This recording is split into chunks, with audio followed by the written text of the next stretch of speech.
All right, what a night it was for Brandon Moreno on Saturday night in Las Vegas at UFC 255, and not just because of what happened inside of the octagon, but what happened after the dust settled on the event. He finishes Brandon Royval in the first round, and now, in less than 3 weeks, the Assassin Baby is going to fight for the UFC Flyweight Championship of the World against Deiveson Figueiredo in the main event of UFC 256. This is unbelievable, Brandon. Good to see you, man. How are you?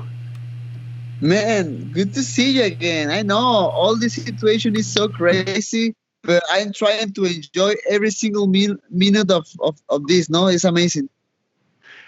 Good grief. There's just so much to talk to you about right now, Brandon. This is unbelievable. First things first, we spoke not long after the fight with Brandon Royval was put together, and you were pretty fired up about how things played out with Alex Perez getting the title fight. And, you know, to me, I felt like you came into this fight with Royval with a huge chip on your shoulder heading into the fight. You wanted to go out there and make a statement, and you did exactly that. Is that accurate? Did you feel like you had a little extra swagger to you heading into that fight with Brandon Royval? Man, I remember the moment when I was in my room, in my training room. I was very, very nervous. You know, I had too much weight on my shoulders in that moment, but I had too much help. I had too much support for a lot of people. My mental coach helped me too much with that kind of moments. You know, with a lot of different exercise, mind exercise. You know, my team always support me. My people in my country, my people around, you know, my fans around the world. You know, my family, my daughters. Man, I was very nervous, but at the same time, I was very excited, and I knew that was my moment. How long have you been working with a mental coach? Oh, I think since I go back to the UFC, you know, I think when I start to fight again with the UFC against Askarov, I start to work with her. She's amazing. She helped me too much with this kind of moments, you know, because in this kind of a sport you have a lot of pressure every day, and your mind can make some mistakes sometimes. So it's amazing to have something to work in this area. You and I have talked about this Brandon Moreno 2.0 that has arrived back in the UFC, and now you've become like this different person. Like, I felt on Saturday night that we didn't see Brandon Moreno 2.0. I thought we saw, like, especially on the walk to the octagon, I thought we saw like Brandon Moreno 2.5, maybe 3.0. You just looked different in my eyes. Is that accurate? Did you feel like you kind of expanded upon this sort of alter ego you have in the octagon? Maybe, brother. Maybe yes, because a lot of times I don't remember like a specific moments in the moment in the fight. You know, before to go to the octagon, I always remember when I go back to the, you know, to the locker room, or I go to the interview after the fight. So maybe yes, maybe some alter ego is coming for the fight. That's why I don't remember like a lot of things, you know, just like specific moments in the fight. Yeah, I mean, the fight was as expected it was going to be. It was as advertised for as long as it lasted. I mean, high pace, tons of action. You took him down, you took his back, you got that jiu-jitsu in play that you wanted to do. And I remember our conversation before the fight, you said, listen, Brandon Royval is great jiu-jitsu, but so do I, and he needs to watch out for it as much, you know, as I will of his. He scrambled out of the back take, but then you pounced back on top. You started landing those shots before the referee stepped in. Once you took him down and took his back, you had to be feeling pretty confident throughout most of that round, right? Like, you pretty much nullified, you know, his best abilities. Is that accurate? Yes, I mean, I was trying to stay focused in his spinning elbows. You know, when I know the guy is good with that kind of skills. You know, the spinning elbows. I'm trying to stay so far or so close of my opponent. In this moment was very far, very close. Sorry, I think he throw a kick, then he roll with the elbow, and then I take his back. Actually he hit me with the arm, but no, not with the elbow. I think he hit me with the triceps. I mean, that is not really powerful. So I take the back, get the position, and in that moment everything was about position. Because he tried to roll to the other side to keep the escape. Move his hips to the other side. But my position was better. I almost finished the fight there with the real naked choke, and then come the injury of Royval. But I can put less attention. I can put more attention on the injury, because before that I was dominating the fight. Yeah, I mean, can you walk us through the finish and what happened from your perspective? Because, like you said, the stoppage was met with a little bit of controversy because of the shoulder injury, but referee Mark Goddard had told members of the media that shoulder injury or not, he was going to stop the fight anyways. So can you talk about like what the ending was like for you? Did you know that his shoulder was hurt? Like what happened there? Yeah, he tried to get my leg. And then I defend very well.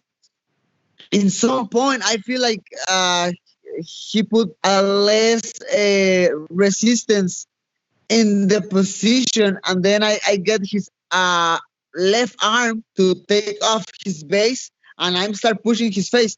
Man, I don't know. I don't know what happened. I started the fight like 3 times, and I don't know why why happened that injury. Yeah, it was a very strange ending, but it had to feel good knowing that the referee was going to stop the fight anyways. It had nothing to do with the shoulder injury, anything like that. Regardless, he was going to stop it. So that's got to make you feel good, at least at the end of the day, that there is no controversy. Man, no, I mean, I won every single exchange on the feet. The ground position was always me on top. So, man, I was dominating the fight, and for me right now is the most important thing. So you get the win, you go back, you're starting to remember everything because you're going back to talk to Joe Rogan about the fight. And you said essentially, you know what, if I wanted a title, I could go on the UFC website and buy one. I just want to be the best 125 pounder in the world. It was a very passionate speech in the moment. What is going through your mind now that you're out of fight mode and now we're starting to think about the next thing? Man, I mean, for me, that is so real. The symbol of the UFC belt is more important for me than just the belt. I don't need a belt. I mean, what the belt represents is important for me. I want to be the best. Figueiredo right now is the best. He looks amazing in every single of his last fights. So I need to beat him to be the best. To be honest, it's real. The belt in the UFC store is $800, I think so. It's cheap. I can buy one. I can be the BMF. I can be the Pride champion. I can be whatever I want. I don't need that belt. I just need to be the best in the world in my division, and that's it. That's amazing. So you're celebrating the victory. Deiveson Figueiredo goes and submits Alex Perez in under 2 minutes. And then Dana White goes and speaks to the media and he says, you know what? We want to turn Figueiredo right around and have him fight Brandon Moreno next, but not just next, but do it in December at UFC 256. This is wild, Brandon. So as you're celebrating the victory and going about your regular Saturday night activities, how did this all happen? Like, when did you know that this title fight was a thing? Man, everything, every single moment was so fast. With all this problem with the pandemic, everything is fast. All the staff from UFC grab all our bags or stuff, and then I went to the media room and get some interviews. Some Cadillac gets a car, get our stuff, and then go back to the hotel. We went to the hotel, grabbed all our stuff, and then I went to the house of my manager to eat something. In that moment, when my manager is calling Mick Maynard. I'm eating a burger from Shake Shack. Was crazy, was amazing. I mean, it was very weird because he thought about the date, and I make the account with my fingers. I was, man, it's 3 weeks from here. I talked with my head coach, but he said, man, you are ready. You are ready. You don't have injuries. It's the opportunity of your life. So enjoy it. Do it. Just do it. And I'm here. I'm ready. I'm ready even before to the fight with Royval. So let's go.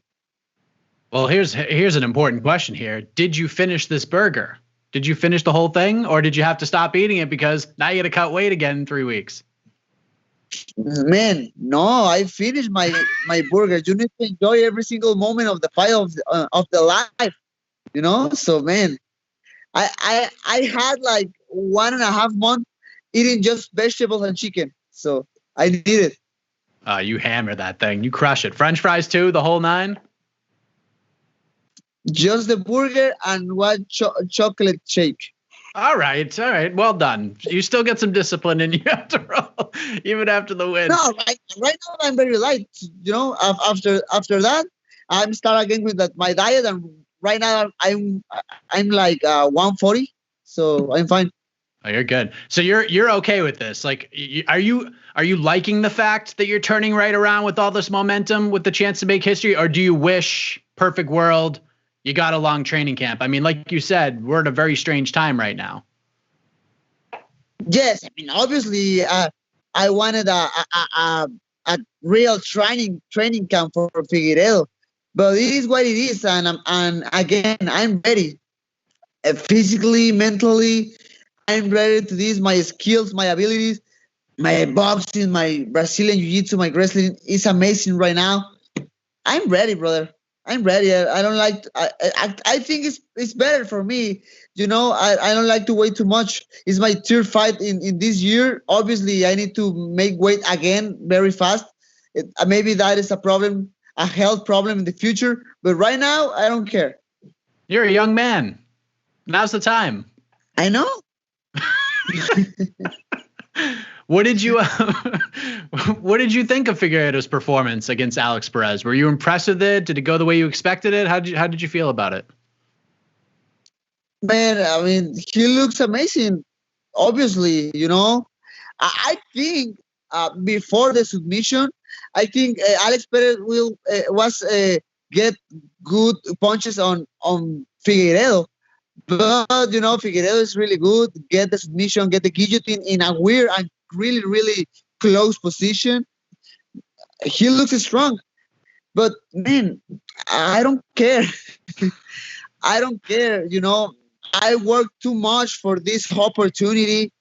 I wanted to go to that fight and don't respect his abilities. Obviously, I respect Figueiredo like an athlete, but in the moment when he and I stay in the octagon, I don't want to respect his abilities. I want to go and take everything on my hands. I did want to ask you about something, because at the post-fight press conference, Figueiredo, maybe it was more his manager, Waleed Ishmael, said that Figueiredo's got a bit of a personal issue with you. He said that you said a lot of bad things about him, and that because of that, he's going to destroy you on December 12th. Do you know what he's talking about? Like, where is this bad blood coming from? Man, I don't know what the fuck is happening with Figueiredo. He's lying, brother, and it's weird. And I understand because he don't speak English.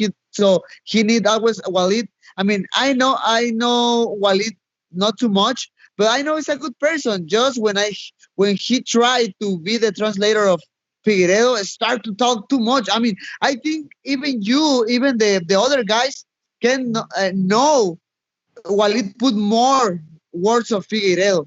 So I don't know. It's weird. For me, it's not personal. I think he's lying. He's trying to sell tickets for the boss, and it's fine. It's fine. You know, he's trying to be a trash talker, but I don't care. It's never personal for me.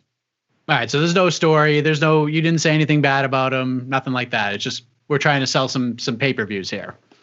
I mean, maybe he thinks that because, I mean, when he beat Benavides the first time, I say something like, I don't like that guy because he doesn't want very respectful. He doesn't make weight, and they start to celebrate very badly about how putting the face of Joe. So I just say that, and that's it.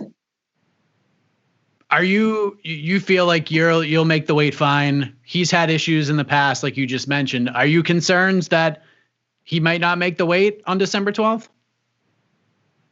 It's a possibility, and I understand. You know, it's a very close date for him. You know, try to make weight 2 times in 1 month will be really hard for him. I don't know. I'm trying to too much about that, just in my weight, in my own weight, and we'll see what happens in the weights. You know. So this is a big night for Mexican MMA because you're in the main event. Tony Ferguson is in the co-main event against Charles Oliveira. It's like Mexico versus Brazil in the main and the co-main. Like, this could be a very big night for Mexican MMA. I mean, do you look at it that way? Like, if you and Tony both win, this could be a huge night, one of the biggest nights in the history of the sport for Mexican MMA, and the fans would just go crazy, would they not? Man, right now all the people here in Mexico are, you know, like I'm so happy about my fight against Figueiredo. Obviously, you add the fight between Tony Ferguson and Charles Oliveira. All the people is so happy here in Mexico. Man, it's history. It's just history. Just to get the fight for the title right now is history for my country. Everybody's so happy. I mean, I think a lot of young boys of this sport here in my country are so happy to watch a really good example of success in this sport. So, man, it's amazing. Of course, the $1 million question, we're less than 3 weeks away. How do we get this thing done? How does this thing end so that Dana White can potentially wrap that UFC title around your waist? How does the pay-per-view go off the air on December 12th? Man, that when I'm started this sport like a professional almost 10 years ago. So when I get the belt, will be awesome. Like, you know, my goal of all my professional career. After that, I need to get more different goals, you know, like different targets. But in that moment, I will try to enjoy every single moment. Stay with my family, and now I stay with my family. Go to some vacations, you know, because after this fight, I say I need to go to some place with my family. I can't right now because, you know, I have the fight for the title. But after that, I need to go with my family to some nice place. Man, I will be the happiest man in the world. Yeah, I think after 2 fights in 3 weeks, 1 for a world title, I think you deserve a vacation, Brandon. Regardless of what happens. Right. Well, listen, congratulations on the victory. Congratulations on getting the title fight, Brandon. What a story this is, and what a story it would be if you can go in there on 3 weeks' notice and become a world champion. This is the shortest turnaround for a UFC title challenger ever, and champion too, in UFC history. So both of you guys, before you step foot in the octagon, you guys are going to make some history. So, but I cannot wait to see this fight, Brandon. All the best to you, my man. Well deserved, and we'll see you on December 12th. Man, thank you so much. We need to make a movie after that. After this moment. I agree, man. Thank you so much, man. Enjoy it.